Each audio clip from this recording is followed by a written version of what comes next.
Donc, premièrement, on va rappeler la notion de la résistance électrique. Petit 1, le conducteur ohmique. Le conducteur ohmique ou la résisteur est un dipôle électrique non polarisé. Ces deux pôles sont identiques, caractérisés par une résistance électrique. Le symbole de la résistance électrique est la lettre R. Son unité est l'ohm, de symbole oméga. Le circuit comporte plusieurs éléments. Entre ces éléments, on trouve des dipôles qui sont de forme cylindrique. Ces dipôles représentent le conducteur ohmique. Comme on remarque, leurs bornes, ils sont identiques, donc ils ne sont pas polarisés. Aussi, on trouve d'autres résistances ou conducteurs ohmiques. On remarque que ces conducteurs ohmiques comportent des anneaux colorés. Ces anneaux colorés ont des couleurs différentes qui représentent la valeur de leur résistance. Donc le symbole de conducteur électrique, le conducteur ohmique est. Donc on représente un conducteur ohmique par un rectangle avec deux bornes. Ces deux bornes ne sont pas polarisées car le conducteur ohmique est symétrique. Mesure de la résistance d'un conducteur ohmique. Donc pour mesurer la résistance d'un conducteur ohmique, on peut utiliser deux méthodes. La première avec un ohm-mètre. Il suffit de relier les bornes des conducteurs ohmiques aux bornes oméga et comme d'un ohm-mètre. Et en choisissant le calibre convenable, l'appareil indique la valeur de la résistance de ce conducteur ohmique. Donc pour mesurer la résistance, on peut tout simplement utiliser un ohm-mètre et le brancher directement aux bornes de conducteur ohmique et on fait la mesure directement. Donc la lecture elle est très simple. Sinon, on peut utiliser le code universel des couleurs. Le fabricant dessine 4 anneaux colorés. Le premier anneau correspond au premier chiffre. Deuxième anneau correspond au deuxième chiffre. Troisième anneau correspond au nombre des zéros ou la puissance de 10. Et finalement, le quatrième anneau indique la tolérance. Dans notre leçon, on ne va pas s'intéresser au troisième anneau. Donc le code universel de couleur, c'est un code donné aux anneaux colorés. Donc chaque couleur correspond à un code qui est un chiffre. Par exemple, la couleur noire, c'est le chiffre 0. La couleur jaune, c'est le chiffre 4. Comment on détermine la valeur d'une résistance? Donc on va déterminer la valeur sur des exemples. Le premier exemple, un conducteur ohmique qui comporte 4 anneaux. La première, elle est bleue, deuxième jaune, deuxième rouge. Et la quatrième, c'est l'anneau de la tolérance. Donc, la couleur bleue, la couleur jaune et la couleur rouge. Le bleu, c'est le chiffre 6. La couleur bleue correspond au chiffre 6. Donc, on va noter 6. Jaune, le chiffre 4. Et le rouge, c'est le chiffre 2, mais on va le remplacer par 2 zéros. 2, donc on obtient 2 zéros. Et finalement, l'unité, c'est ohm. Donc la valeur de la résistance, c'est 6400 ohms. On va la convertir en kilo-ohms. En divisant 6400 ohms par 1000, on obtient 6,4 kilo-ohms. Donc la résistance de ce conducteur ohmique est de la valeur de 6,4 kilo-ohms. Deuxième exemple. On a un conducteur ohmique à 3 anneaux ou 4 anneaux, pardon. La première, elle est marron. Deuxième, elle est grise. La troisième, elle est orange. Donc la valeur de la résistance, le marron correspond au chiffre 1. Donc on écrit 1. La couleur grise correspond au chiffre 8. Donc on va écrire 8. Et finalement, l'orange correspond au chiffre 3. Mais on ne va pas écrire le chiffre 3, on va remplacer le chiffre 3 par 3 zéros. Donc la valeur c'est 18 000 et l'unité ohm. En convertissant 18 000 ohms en kilo-ohms, on obtient la valeur 18 kilo-ohms. Donc le deuxième conducteur, sa résistance est de 18 kilo-ohms. C'était un rappel de cours de première année. On passe au cours de troisième année. Donc on a un montage composé d'un générateur à 6 volts. Deuxième paragraphe, c'est de vérifier la loi d'Ohm. Donc pour vérifier la loi d'Ohm, on va réaliser une petite expérience. On réalise un montage suivant, on fait varier la tension du générateur. Donc le montage compose d'un générateur variable qu'on peut régler sa tension. Et on mesure la tension U en volts aux bornes d'un conducteur ohmique. Donc on va mesurer la tension à l'aide d'un voltmètre qu'on le branche en dérivation avec la résistance ou avec le conducteur ohmique. Et l'intensité de courant I qui traverse le conducteur. Pour mesurer l'intensité de courant, on utilise un ampèremètre qu'on le branche en série. La valeur de la résistance, on va utiliser un conducteur ohmique à 100 ohms. Résultat. Donc le tableau suivant indique les résultats obtenus. Donc, en variant la valeur de la tension, entre la valeur 0 jusqu'à 10 volts, on mesure l'intensité de courant. Et on essaie de calculer le rapport tension sur courant, U sur I. Donc on remarque que si la tension augmente, l'intensité augmente aussi. Et le rapport U divisé par I, tension divisée par courant, est égal à 100 pour toutes les mesures. Deuxièmement, on va essayer de tracer la courbe représentative de la tension U en fonction de I. Donc le graphique suivant donne les variations de la tension U aux bornes du conducteur ohmique en fonction de l'intensité de courant avec l'échelle. Donc verticalement, on choisit 1 cm correspond à 1 volt. Horizontalement, 1 cm correspond à 20 mA. Donc la courbe, en plaçant les points, donc le point à coordonnées 0, 0, le point à coordonnées 2, 20, 4, 40, etc. Et en traçant la courbe, on obtient une droite. Cette droite, elle passe par l'origine du graphe. Donc l'interprétation, on va interpréter deux choses. Premièrement, la tension aux bornes du conducteur ohmique est proportionnelle à l'intensité de courant qui le traverse.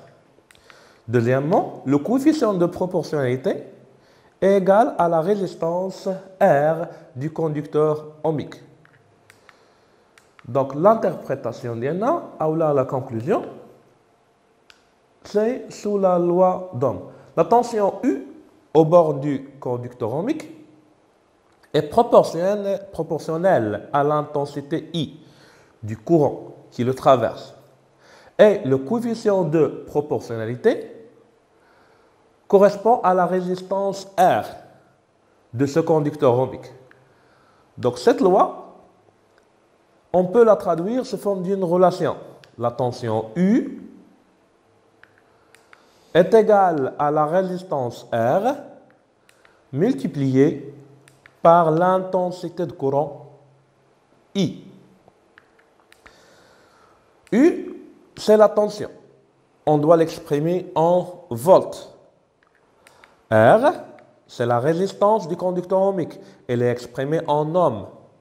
Et finalement, I correspond à l'intensité de courant qui est exprimée en ampères. Donc cette relation traduit la loi d'Ohm. Donc pour décrire la loi d'Ohm, on peut le décrire de deux façons. Soit en écrivant ce texte, soit en écrivant cette relation. Donc on répète la loi d'Ohm, c'est l'objectif de notre leçon. La tension U aux bornes du conducteur ohmique, elle est proportionnelle à l'intensité I du courant qui le traverse. Et le coefficient de proportionnalité est égal à la résistance de ce conducteur ohmique. Ou sous forme d'une relation U égale R fois I.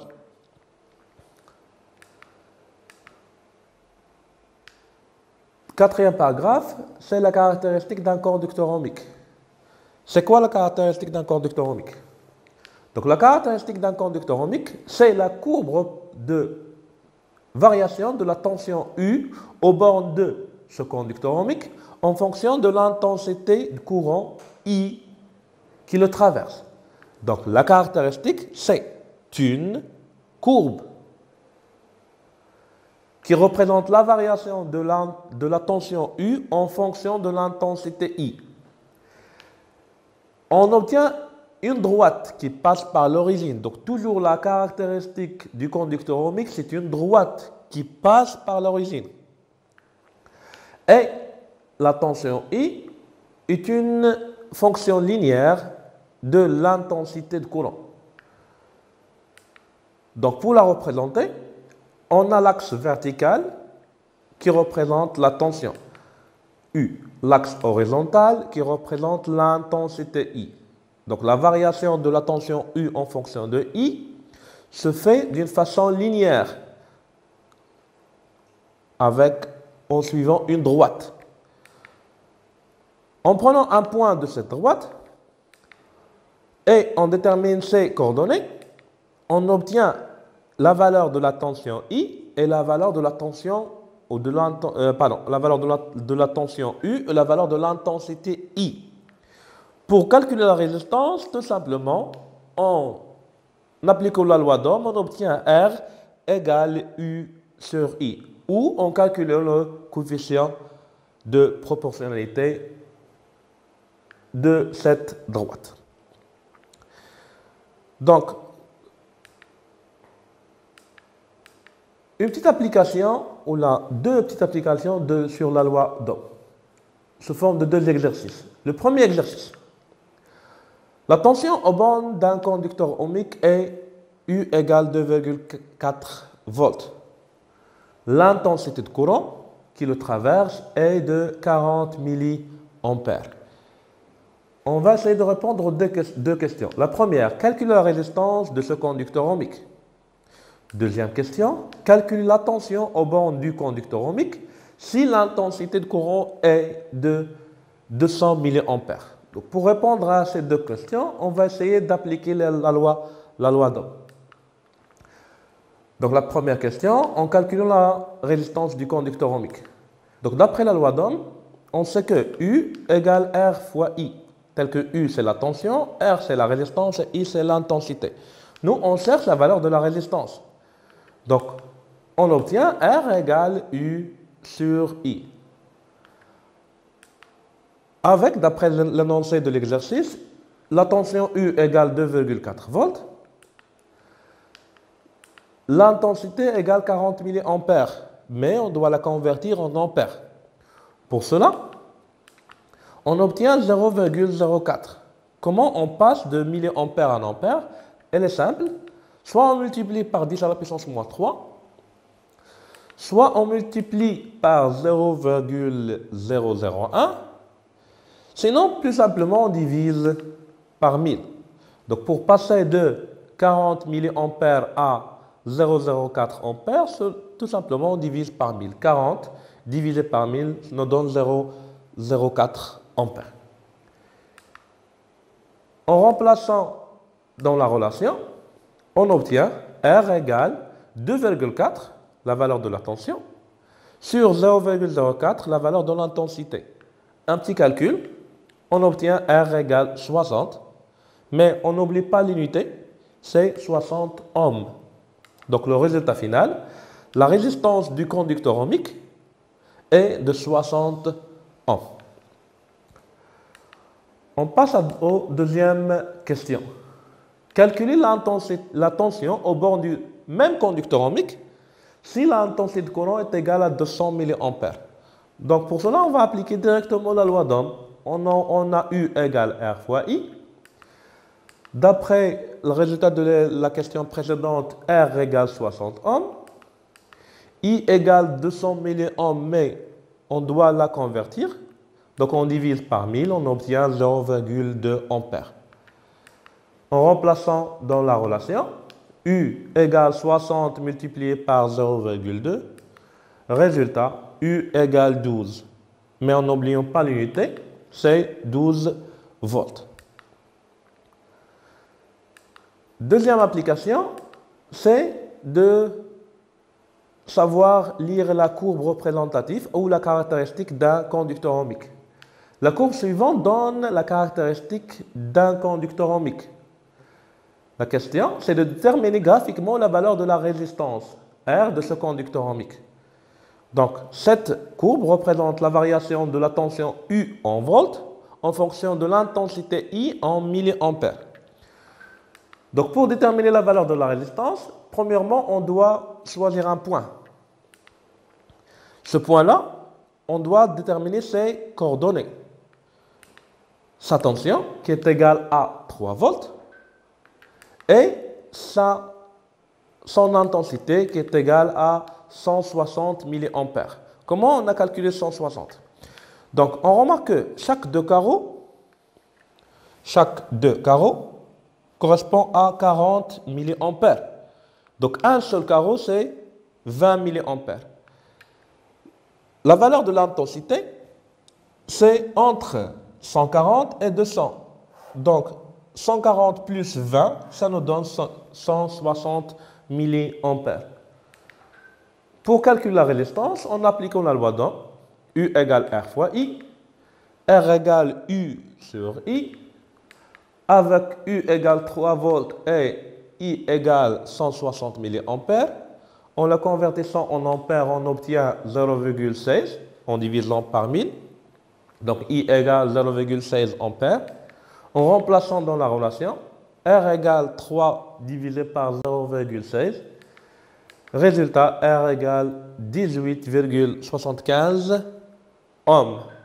Donc la résistance de ce conducteur ohmique est de 18,75 ohms. On arrive à la fin de cette leçon. Merci.